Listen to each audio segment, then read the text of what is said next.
ಎಲ್ಲವೂ ಕೂಡ ಪ್ರತ್ಯಕ್ಷವಾಗಿರುವ ಸಾಕ್ಷ್ಯಗಳಾದರೆ ಇಷ್ಟಕ್ಕೆ ನಿಲ್ಲಿಲ್ಲ ಕಂಟಕ. ದರ್ಶನ್ ಅವರಿಗೆ ಮತ್ತಷ್ಟು ಕಂಟಕಗಳಾಗಬಲ್ಲ ಸನ್ನಿವೇಶಗಳಿದೆ.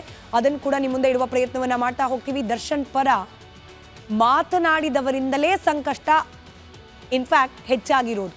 ದರ್ಶನ್ ಅವರಿಗೆ ಜೈಲುವಾಸವನ್ನ ಅನುಭವಿಸ್ತಾ ಇದ್ದ ಸಂದರ್ಭದಲ್ಲಿ ಪ್ರಭಾವಿಗಳ ಬ್ಯಾಟಿಂಗ್ ಕೂಡ ಗಮನಿಸಿದ್ರೆ ಅನೇಕ ಸೆಲೆಬ್ರಿಟಿಗಳು ಕೂಡ ಹಂತವಾಗಿ ದರ್ಶನ್ ಅವರ ಪರವಾಗಿ ಮಾತನಾಡಲಿಕ್ಕೆ ಶುರು ಮಾಡಿದ್ರು. ಇದೆಲ್ಲವೂ ಕೂಡ ದರ್ಶನ್ಗೆ ಕಂಟಕವಾಗಿಯೇ ಪರಿಣಮಿಸಿದೆ. ಕೊಲೆ ಆರೋಪವಿದ್ರೂ ಕೂಡ ಬೆಂಬಲಿಸುವ ಬಗ್ಗೆ ಮಾತನಾಡಿದ್ರು. ಅವರು ಅಪರಾಧಿ ಆಗೋಗ್ಬಿಟ್ರಾ? ಅವ್ರು ಇನ್ನೂ ಆರೋಪಿ ಅಷ್ಟೇ. ಹೌದು, ಆರೋಪಿನೇ. ಹಾಗಂದ ಮಾತ್ರಕ್ಕೆ ತಪ್ಪೇ ಮಾಡಿಲ್ವಾ? ತಪ್ಪೇ ಮಾಡಿಲ್ಲ ಅಂತಂದ್ರೆ ಆರೋಪಿ ಕೂಡ ಆಗಲ್ಲ. Basic common sense. ತಪ್ಪೇ ಮಾಡಿಲ್ಲ ಅಂತಂದ್ರೆ ಆರೋಪಿ ಅಂತ ಕರೆಸ್ಕೊಳ್ಳೋ ಸಾಧ್ಯತೆ ಕೂಡ ಕಡಿಮೆನೆ. ಇಲ್ವೇ ಇಲ್ಲ ಅಂತಲ್ಲ, ಕಡಿಮೆ.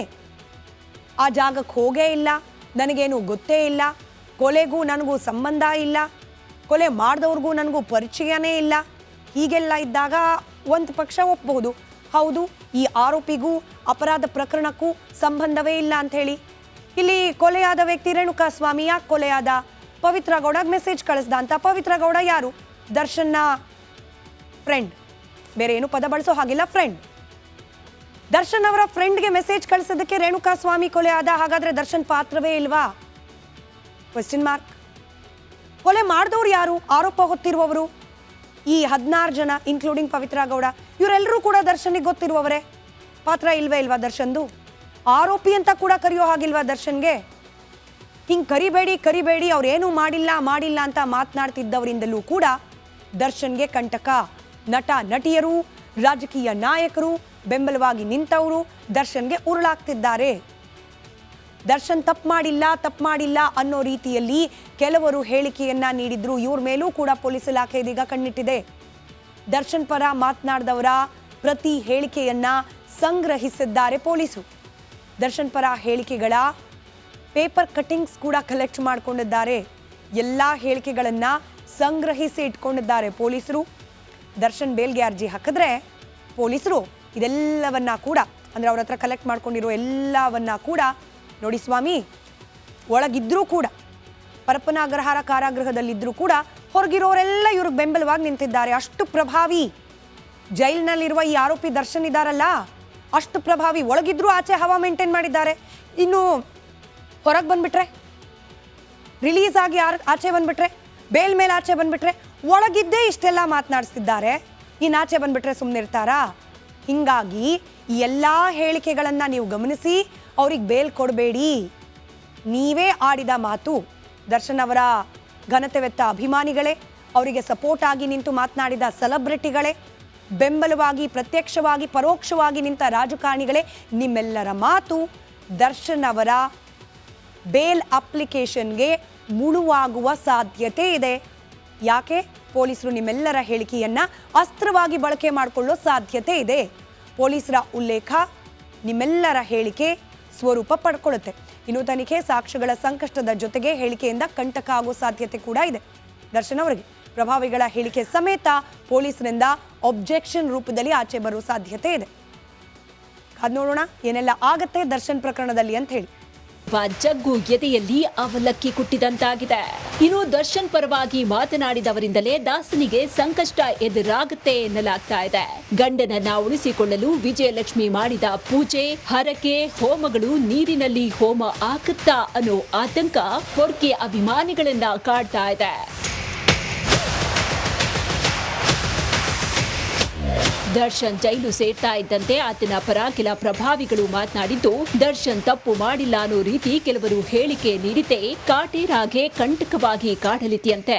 ಇದರ ಜೊತೆಗೆ ಕೊಲೆಯಾದ ಸ್ಥಳದಲ್ಲಿ ಸಿಕ್ಕ ಸಾಕ್ಷ್ಯಗಳು ಹಾಗೂ ಎಫ್ಎಸ್ಎಲ್, ಸಿಎಫ್ಎಸ್ಎಲ್ ವರದಿಯು ದರ್ಶನ್ ಭವಿಷ್ಯಕ್ಕೆ ಮಾರಕವಾಗಲಿದೆ. ಅತ್ತ ಚಾರ್ಜ್ ಶೀಟ್ ಸಲ್ಲಿಕೆ ಆಗ್ತಾ ಇದ್ದಂತೆ ಇತ್ತ ಜಾಮೀನು ಅರ್ಜಿ ಹಾಕುವುದಕ್ಕೆ ದರ್ಶನ್ ತಯಾರಿ ನಡೆಸಿದ್ದಾರೆ ಎನ್ನಲಾಗ್ತಾ ಇದೆ. ದರ್ಶನ್ ಅರ್ಜಿ ಸಲ್ಲಿಕೆ ಮಾಡ್ತಿದ್ದ ಹಾಗೆ ಆಬ್ಜೆಕ್ಷನ್ ಹಾಕುವುದಕ್ಕೂ ಕೂಡ ಪೊಲೀಸರು ಸಿದ್ಧತೆ ನಡೆಸಿದ್ದಾರೆ. Dhruvaraj, Republic Kannada, Bengaluru. Break lead ನಲ್ಲಿ ನಾನು ಹೇಳ್ತಾ ಇದ್ದೆ ನೋಡಿ, ಸಾಕ್ಷ್ಯಗಳಲ್ಲೂ ಕೂಡ 2 ಕ್ಯಾಟಗರಿ, ಒಂದು ಪ್ರತ್ಯಕ್ಷ ಮತ್ತೊಂದು ಪರೋಕ್ಷ. ಯಾವ ರೀತಿಯಾಗಿ ಪೊಲೀಸರು ಕೂಲಂಕುಷವಾಗಿ, ಅಂದ್ರೆ ತನಿಖಾಧಿಕಾರಿಗಳು ಕುಲಂಕುಷವಾಗಿ ಸಾಕ್ಷ್ಯಗಳನ್ನು ಕಲೆ ಹಾಕಿದ್ದಾನಂದ್ರೆ ಡಾಟ್ ಟು ಡಾಟ್, ಅಂದರೆ ಒಂದು ಅಂಶದ ಮತ್ತೊಂದು ಅಂಶ ಕನೆಕ್ಟ್ ಆಗುವ ನಡುವಿನ ಎಲ್ಲ ವಿಚಾರಗಳನ್ನು ಕೂಡ ಸಾಕ್ಷ್ಯಗಳ ರೂಪದಲ್ಲಿ ಕಲೆ ಹಾಕಿದ್ದಾರೆ.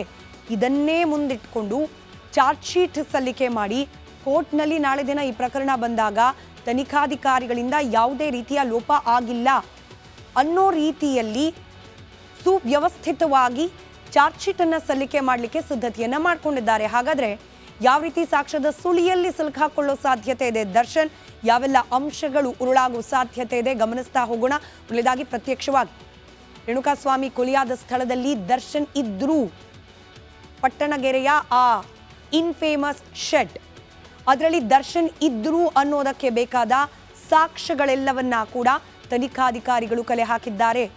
ಸಂಜೆ 7 ಗಂಟೆಯ ಮಹಾಭಾರತ ಚರ್ಚಾ ಕಾರ್ಯಕ್ರಮದಲ್ಲಿ ರಿಮಾಂಡ್ ನೋಟಿಸನ್ನು ಇಟ್ಕೊಂಡು ಅದರಲ್ಲಿರ್ತಕ್ಕಂಥ ಅಂಶಗಳನ್ನು ಉಲ್ಲೇಖ ಮಾಡಿ ಇಬ್ಬರು ವಕೀಲರು ಹಾಗೆ FSL ತಜ್ಞರ ಹತ್ರ ಅದರ ಕೂಲಂಕುಷವಾದ ಡೀಟೇಲ್ಸನ್ನು ನಿಮ್ಮ ಮುಂದೆ ಇಟ್ಟಿದ್ದೀವಿ. ಅಂದರೆ ದರ್ಶನ್ ಅವರು ಆ ಜಾಗದಲ್ಲಿ ಇದ್ರು ಅನ್ನೋದಕ್ಕೆ ಯಾವೆಲ್ಲ ಅಂಶಗಳನ್ನು ನಾಳೆ ಚಾರ್ಜ್ ಶೀಟ್ನಲ್ಲಿ ಮೆನ್ಷನ್ ಮಾಡುವ ಸಾಧ್ಯತೆ ಇದೆ ಅನ್ನೋದರ ಡೀಟೇಲ್ಸನ್ನು ಆಲ್ರೆಡಿ ನಿಮ್ಮ ಮುಂದೆ ಇಟ್ಟಿದ್ದೀವಿ. ಇದರ ಜೊತೆಗೆ ದರ್ಶನ್ ಸೇರಿದಂತೆ 6 ಜನರ ಮೊಬೈಲ್ ನೆಟ್ವರ್ಕ್ ಅಲ್ಲೇ ಇರೋದು ಪತ್ತೆಯಾಗಿದೆ. ಆ ಪಟ್ಟಣಗೆರೆಯ ಶೆಡ್ನ ಸುತ್ತಮುತ್ತ ಅಲ್ಲೇ ಇದ್ರು ಅನ್ನೋದಕ್ಕೆ ಇದು ಕೂಡ ಸಾಕ್ಷ್ಯವಾಗಿ ನಿಲ್ತಾ ಇದೆ. ಹಾಗೆ FSL ರಿಪೋರ್ಟ್ನಲ್ಲಿ ದರ್ಶನ್ ಅಂಡ್ ಗ್ಯಾಂಗ್ ಕ್ರೌರ್ಯ ಅನಾವರಣ ಆಗಿದೆ. ಇದನ್ನಂತೂ ಇಂಚಿಂಚಾಗಿ ರಿಪಬ್ಲಿಕ್ ಕನ್ನಡ ವಿವರಿಸಿದೆ. ಯಾವ ರೀತಿ ಬರ್ಬರವಾಗಿ ರೇಣುಕಾಸ್ವಾಮಿಯ ಮೇಲೆ ಅಟ್ಯಾಕ್ ಮಾಡಲಾಗಿದೆ ಅಂತ ಹೇಳಿ. ಇದ್ದ ಲಾರಿಗಳಿಗೆ ಗುದ್ದಿಸಲಾಗಿದೆ, ಮೆಗ್ಗರ್ ಮಷೀನನ್ನು ಬಳಸಿ ಎಲೆಕ್ಟ್ರಿಕ್ ಶಾಕ್ ಕೊಡಲಾಗಿದೆ, ಚಪ್ಪಲಿ ಕಾಲ್ನಲ್ಲಿ ಹೊಡೆಯಲಾಗಿದೆ, ಬೂಟ್ನಲ್ಲಿ ಒದೆಯಲಾಗಿದೆ. ಬರ್ಬರ ಅನ್ನೋ ಪದಕ್ಕೆ ಅಕ್ಷರಶಃ ಅರ್ಥ ಆಗೋ ರೀತಿಯಲ್ಲಿ ಅಟ್ಯಾಕ್ ಅನ್ನ ಮಾಡಲಾಗಿದೆ. ಕ್ರೌರ್ಯ ಯಾವ ಮಟ್ಟಕ್ಕೆ ಇತ್ತು ಅನ್ನೋದು FSL ರಿಪೋರ್ಟ್ನಲ್ಲೂ ಕೂಡ ಅನಾವರಣ ಆಗಿದೆ. ಚಿಕ್ಕ ಸ್ಕ್ರಾಚ್ ಮಾರ್ಕ್ ಇದ್ರೂ ಕೂಡ ಡೆಡ್ ಬಾಡಿ ಮೇಲೆ ಅದು ಹೆಂಗೆ ಆಗಿರಬಹುದು ಅನ್ನೋದಕ್ಕೆ ಈ FSL ರಿಪೋರ್ಟ್ನಲ್ಲಿ ಸಾಕ್ಷ್ಯಗಳಿರುತ್ತೆ, ಅಂದರೆ ಡೀಟೇಲ್ಸ್ ಇರುತ್ತೆ.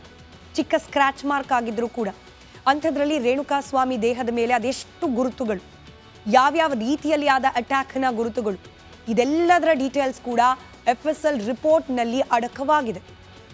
ರೇಣುಕಾಸ್ವಾಮಿಯ ಎದೆಯ ಎಲುಬು ಮುರಿದಿದೆ, ಎಲುಬು ಮುರಿದು ಹೋಗೋ ಹಾಗೆ ಅಟ್ಯಾಕ್ ಆಗಿದೆ, ತಲೆಗೆ ಗಂಭೀರವಾದ ಗಾಯವಾಗಿದೆ, ಮೆದುಳಿನ ಭಾಗದಲ್ಲಿ ತೀವ್ರವಾದ ರಕ್ತಸ್ರಾವವಾಗಿದೆ, ಬೆನ್ನು ಮೂಳೆ ಮುರಿದಿದೆ. ಒಂದು ಚಿಕ್ಕ ಗಾಯ ಆದ್ರೇನೆ ಅದು ಎಷ್ಟು ಕಿರಿಕಿರಿ ಮಾಡ್ತಾ ಇರುತ್ತೆ. ಎಲ್ಲೋ ಬಿದ್ದು ಒಂದು ಚಿಕ್ಕ ಕ್ರ್ಯಾಕ್ ಆದರೂ ಕೂಡ ಬೋನ್ನಲ್ಲಿ ಅದು ಎಷ್ಟು ದಿನ ಬೇಕು ಅದನ್ನು ಸುಧಾರಿಸ್ಕೊಳ್ಳೋಕೆ. ಅಂಥದ್ರಲ್ಲಿ ರಿಬ್ ಗೇಜ್, ಬೆನ್ನಿನ ಮೂಳೆ ಮುರಿದು ಹೋಗೋ ಹಾಗೆ ಹೊಡೆದಿದ್ದಾರೆ ಅಂದರೆ ಆ ಮನುಷ್ಯ ಇನ್ನೆಷ್ಟು ನರಕ ಯಾತನೆಯನ್ನು ಅನುಭವಿಸಿ ತನ್ನ ಕೊನೆಯ ಉಸಿರನ್ನು ಎಳೆದಿರಬಹುದು. ಇಮ್ಯಾಜಿನ್ ಮಾಡ್ಕೊಳ್ಳಿ. ಕ್ರೌರ್ಯ ಅಂದರೆ ಯಾವ ಮಟ್ಟಕ್ಕಿರುತ್ತೆ ಅನ್ನೋದಕ್ಕೆ ಈ ಪ್ರಕರಣ ಕೂಡ ಸಾಕ್ಷ್ಯವಾಗಿ ನಿಲ್ತಾ ಇದೆ. ಇನ್ನು ದರ್ಶನ್ ಬಟ್ಟೆಯಲ್ಲಿ ರೇಣುಕಾಸ್ವಾಮಿಯ ರಕ್ತದ ಕಲೆ ಇರೋದು ಪತ್ತೆಯಾಗಿದೆ. ಲ್ಯೂಮಿನಲ್ ಟೆಸ್ಟ್ನಲ್ಲಿ ಇದು ದೃಢವಾಗಿದೆ.